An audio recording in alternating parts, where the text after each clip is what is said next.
chegou a hora tão aguardada de uma visão antecipada do que existe além do universo mecânico. Tenho uma história maravilhosa para lhes contar daqui a pouco. Agora gostaria de aguçar ainda mais o seu apetite. Há algum tempo li para vocês uma carta escrita por Albert Einstein em 1912 ao seu amigo Arnold Sommerfeld. A carta diz: tenho me ocupado exclusivamente do problema da gravitação e acredito agora que superarei todas as dificuldades. Mas uma coisa é certa, em toda a minha vida nunca trabalhei tanto e tornei-me imbuído de um grande respeito pela matemática, as partes sutis da qual, em minha inocência, considerara até agora puro luxo. Essa é uma atitude típica de um físico em relação à matemática. A matemática é um instrumento a ser usado para outros fins. Os detalhes em si da matemática são de pouco ou mesmo nenhum interesse.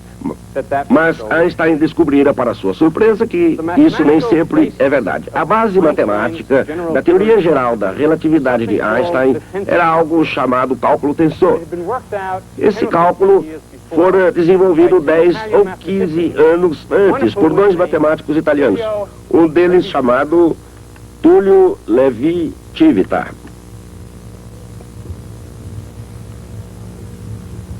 Em 1914, Einstein escreveu o seu primeiro trabalho sobre a nova teoria.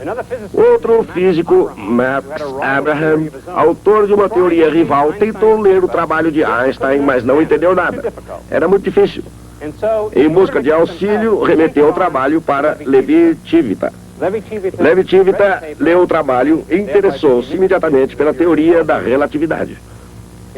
Em 1915, Levi-Civita escreveu uma carta a Albert Einstein dizendo-lhe que havia algo errado em sua teoria.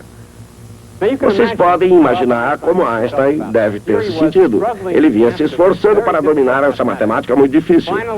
E agora que tinha finalmente reunido coragem suficiente para incluí-la em seu primeiro trabalho, o autor dessa matemática vinha dizer que ele não a tinha entendido muito bem. A questão em foco era um determinado tensor. Um tensor é uma espécie de vetor generalizado. Um tensor que representava o campo eletromagnético. O problema era como esse tensor se alterava quando passava de um sistema de coordenadas para outro.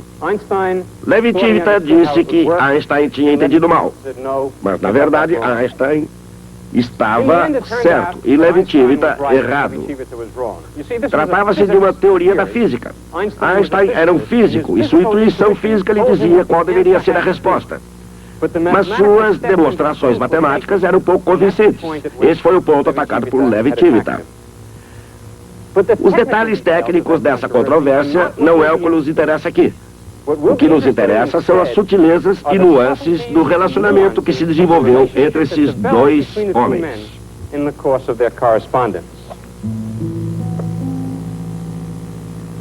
Para qualquer pessoa, o fato de Albert Einstein não se considerar um grande matemático pode ser uma grande surpresa.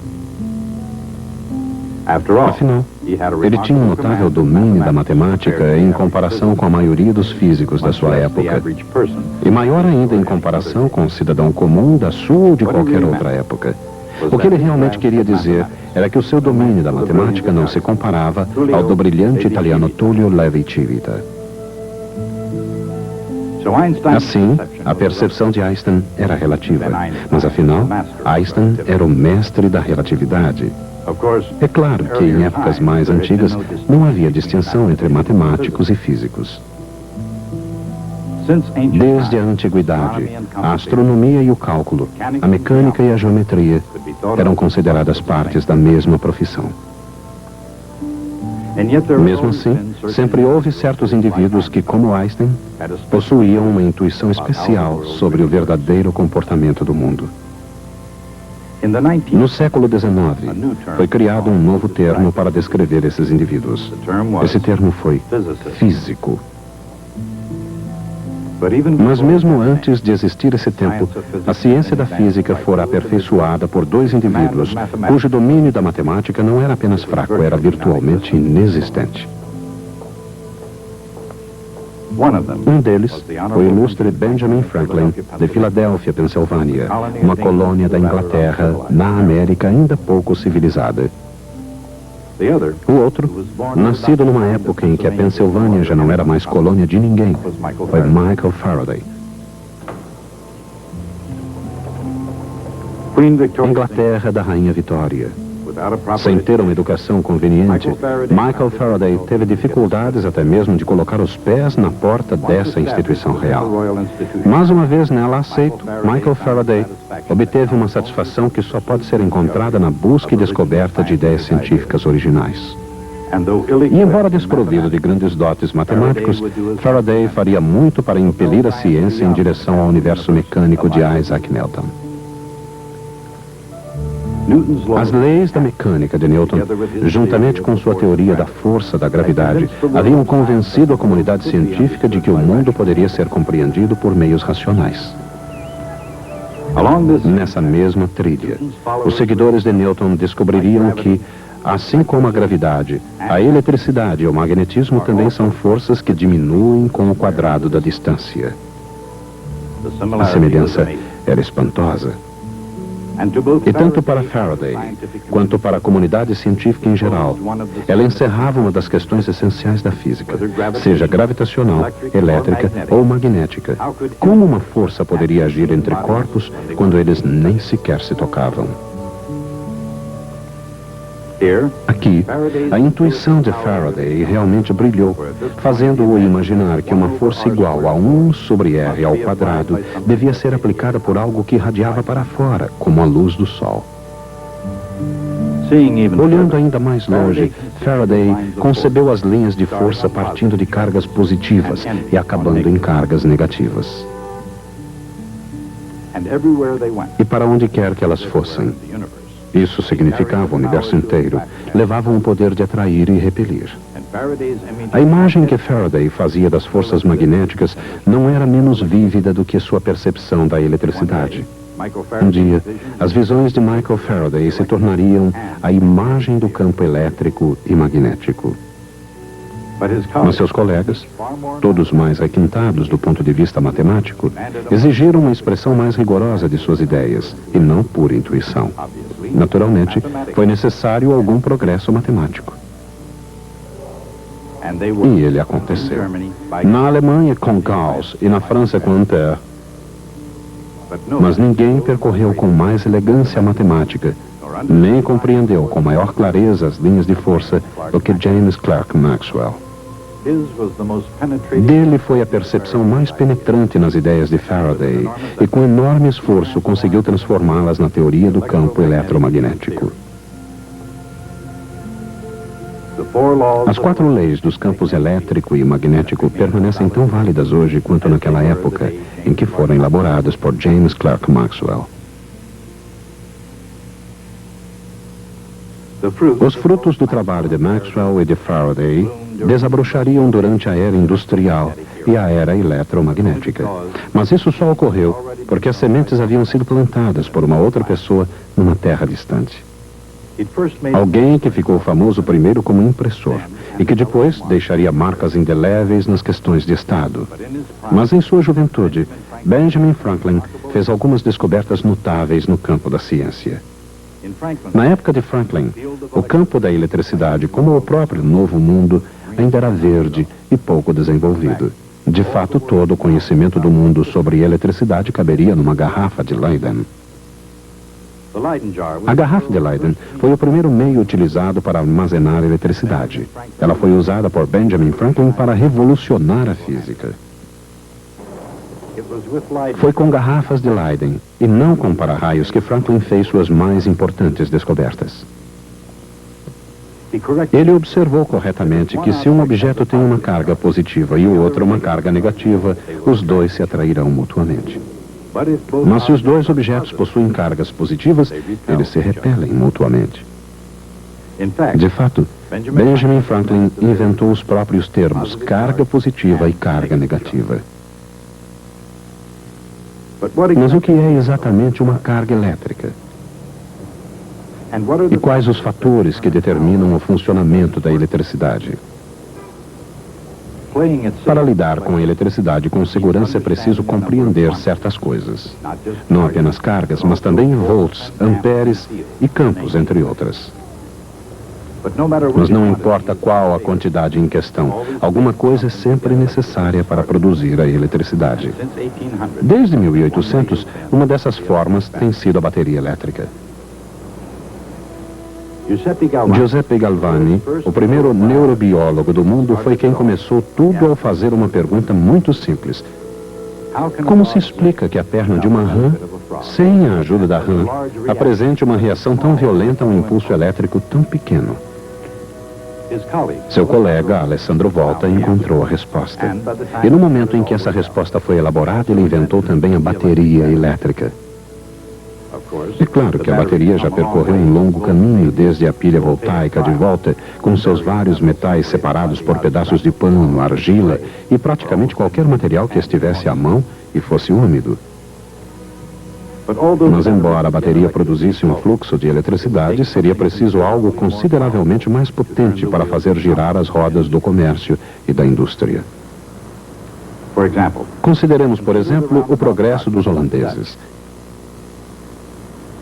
Na Holanda, obteve-se lucros onde quer que soprasse o vento ou corresse água. Em todo o mundo ocidental, essa fonte de energia foi saudada como a onda do futuro.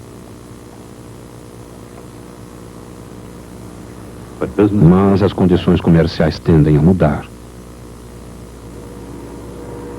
E realmente mudaram com a introdução da máquina a vapor. Exatamente na mesma época da história, o carvão estava sendo incluído na equação das fontes energéticas e da energia industrial. O carvão revelou-se mais confiável que o vento e mais fácil de transportar do que a água. Mas um elemento diferente logo ocuparia um lugar no cenário da energia industrial: a eletricidade. E ninguém a compreendeu melhor do que Michael Faraday. Ele inventou um aparelho que gerava rotações em virtude do campo magnético criado por uma corrente elétrica. Esse foi o primeiro motor elétrico do mundo. Mas Faraday foi muito mais longe. Se uma corrente elétrica produz magnetismo, será que um campo magnético produz eletricidade? Como resposta, Faraday descobriu a indução eletromagnética.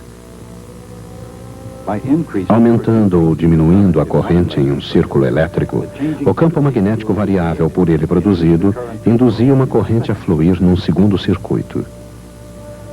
E para um homem, essa imagem sugeriria possibilidades ilimitadas. Seu nome era Nikola Tesla. Acrescentando um toque engenhoso à descoberta de Faraday, ele chegou aos Estados Unidos para criar uma enorme rede de energia elétrica e para girar como um dínamo na era industrial moderna. Na teoria, a teoria da corrente alternada, Tesla não encontrou problemas. Mas na prática, Tesla enfrentaria a mais poderosa resistência que poderia ter encontrado nos Estados Unidos. Thomas Edison parecia ser então a força por trás de praticamente toda a ideia brilhante sobre o Sol, o fonógrafo, a câmara cinematográfica, o telégrafo e, naturalmente, a lâmpada. Mas, ao contrário do brilho que emprestou a essa casa histórica, Edison não demonstrou grande entusiasmo por Tesla e sua ideia da corrente alternada. Ele acreditava que a corrente contínua é que conduziria a América ao seu futuro. Mas a chamada Guerra das Correntes não foi a única controvérsia ocorrida em fins do século XIX. Estamos em 1887. O lugar, Cleveland, Ohio. E a experiência? A sensacional experiência de Michelson Morley tinha como objetivo detectar o movimento da Terra através do éter, o meio que se supunha conduzia a luz do Sol à Terra. Os métodos foram concebidos por Albert Michelson. Nenhuma experiência na história havia sido melhor planejada e executada com mais cuidado. Desde Galileu, nunca tanto foi aplicado numa ideia científica. Galileu disse que, se não ocorrer qualquer interferência, um objeto em movimento permanecerá em movimento para sempre. Essa era a lei da inércia. Ela significa que não pode haver um estado de movimento absoluto, como não pode haver um estado de repouso absoluto. Michelson resolveu contestar essa afirmativa. Ele era o melhor e o mais brilhante, o primeiro físico americano a ganhar o prêmio Nobel. Mas ele falhou. É claro que não encontrar o movimento absoluto da Terra não foi o único fracasso na história científica, mas foi certamente o mais brilhante. Ele demonstrou que todos os observadores, independentemente do seu próprio movimento, obtinham a mesma velocidade para a luz. E se a velocidade da luz é a mesma para todos os observadores, seria impossível determinar o movimento de um deles através da medição da velocidade da luz. Se isso fosse verdade, quanto tempo e espaço estivessem envolvidos, podia-se abandonar os conhecimentos convencionais. Não que os horários de trem fossem alterados, nada tão prosaico. Mas alguém estava reescrevendo o caminho da física. Dentro de pouco tempo, tudo aquilo que as pessoas aceitavam como natural seria alterado. Passado, presente e toda a eternidade. Ele fora um estudante relativamente medíocre, talvez porque o trabalho fosse muito difícil, ou quem sabe, muito fácil, ou porque seus pontos de vista eram excessivamente anticonvencionais desde o início. Durante um quarto de século, sua vida não foi marcada por qualquer acontecimento mais importante. Pelo menos aparentemente. Mas em 1905, quando trabalhava como funcionário do registro de patentes na Suíça, esse homem conseguiu enxergar o universo de maneira mais dramática do que qualquer outra pessoa desde Isaac Newton. Seu nome era Albert Einstein. E a relatividade, sua maneira de ver as coisas, alteraria os significados de tempo e espaço. Quando se acende uma luz no momento em que passa um trem, ela alcança ao mesmo tempo a frente e a rabeira do trem. Bem, essa é a opinião de uma pessoa. Mas consideremos o ponto de vista de alguém fora do trem. Na relatividade de Einstein, acontecimentos simultâneos para um observador podem acontecer em instantes diferentes para diferentes observadores. E para se considerar os dois pontos de vista em conjunto, é preciso combinar espaço e tempo num único contínuo quadridimensional. Observando o mundo de uma maneira nova, como ninguém nunca havia feito antes, Albert Einstein percebeu que para um observador em repouso, um relógio em movimento deve se atrasar. E que réguas em movimento se contraem.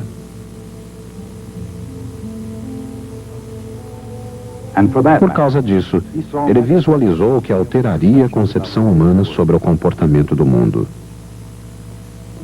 Um par de gêmeos, Albert e Henry, por exemplo, nascidos no mesmo tempo e espaço, são aparentemente muito semelhantes.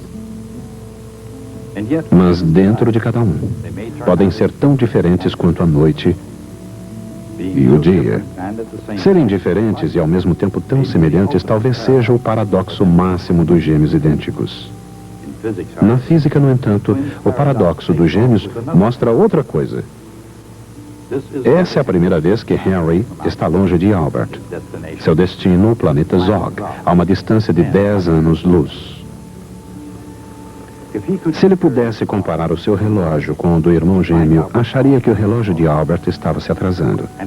E se Albert pudesse comparar o seu relógio com o de Henry, acharia que o dele estava se atrasando. Não importa de que maneira você encare isso, isso se chama um paradoxo. Mas quando isso é verificado, o que significam esse e inumeráveis outros mistérios através do universo mecânico? Significa uma jornada ao próprio átomo, à eletricidade e ao magnetismo, à relatividade, à termodinâmica e muito mais, a um reino antes nunca imaginado.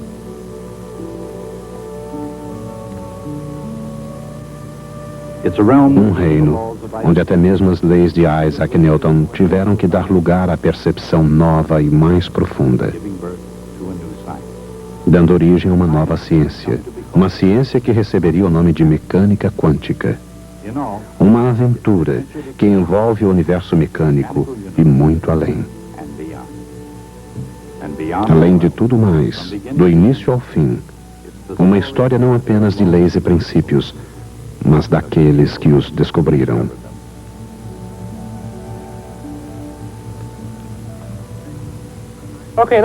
Bem, voltemos a Einstein e Levi-Civita. Aquela primeira carta que mencionamos, de Levi-Civita a Albert Einstein, não existe mais. Entre toda a correspondência, temos as cartas que Einstein escreveu e nenhuma escrita por Levi-Civita, com uma única exceção que vocês compreenderão mais tarde. A razão disso é que, como Levi-Civita era um matemático meticuloso, ele guardou todas as cartas recebidas. Mas Albert Einstein, que tinha um temperamento diferente, jogava tudo fora. Mas isso não importa. É fácil reconstituir toda essa correspondência das cartas que temos escritas por Einstein.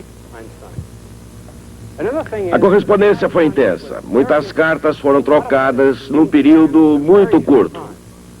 De fato, uma troca de correspondência tão rápida que não poderia acontecer hoje, pois os correios já não são tão eficientes. Mas isso foi possível em 1915.